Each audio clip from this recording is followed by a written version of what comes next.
រាត្រីនេះគឺរាត្រីទី3នៅក្នុងថ្ងៃបុណ្យបញ្ចុះខែសីមានៃវត្តចក្ខណៈមហាពោធិស្រះស្រង់ទាវចាស់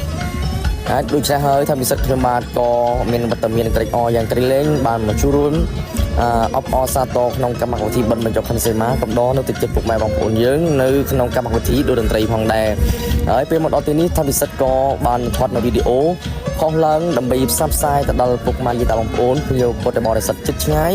ដូច្នេះហើយពេលដែលបានឃើញនៅវីដេអូនេះសូមប្រំអញ្ជើញពុកម៉ែយាយតាបងប្អូនយើងមកជួបរួមនៅក្នុងកម្មវិធីបុណ្យបញ្ចុះខែសីមានៃវត្តចក្ខណៈមហាពោធិស្រះស្រង់ទាវចាស់នៅរាត្រីទី3ឲ្យមានភាពអរ៉ារឹតអធិដ្ឋធម្មឡើងផងដែររាត្រីទី3នេះគឺថាវត្តក៏នៅស្ងាត់ភ្ញៀវពុទ្ធបរិស័ទមកចូលរួមផងដែរគឺថារាត្រីគឺរាត្រីទី3ហើយប៉ុន្តែពុកម៉ែយាយតាបងប្អូនយើង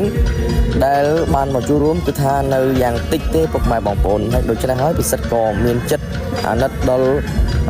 វត្តយ៉ាងខ្លាំងអាណិតយ៉ាងក្រៃលែងពុកម៉ែបងប្អូនដូច្នេះហើយនឹងបង្ហោះក្នុងវីដេអូនេះសង្ឃឹមថា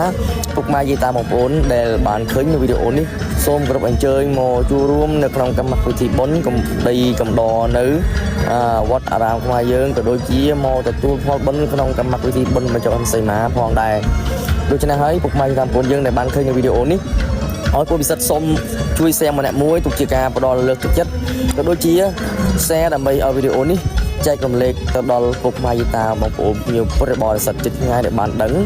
ហើយសូមគោរពអញ្ជើញពុកម៉ែយាយតាបងប្អូនយើងមកជួបរួមទាំងអស់គ្នាក្នុងរាត្រីថ្ងៃនេះបាទរាត្រីនេះគឺរាត្រីទី3គឺរាត្រីទីបញ្ចប់ផងដែរដូច្នេះហើយសង្ឃឹមថាពុកម៉ែបងប្អូនយើងមកជួបរួមឲ្យពេញដើម្បីញ៉ាំកម្មវិធីបុណ្យបញ្ចុះខែសីមានៃវត្តចក្ខណៈមហាពោធិស្រះស្រង់កាន់តែមានភាពសប្បាយអរ៉ារឹតអធិដ្ឋធម្មឡើង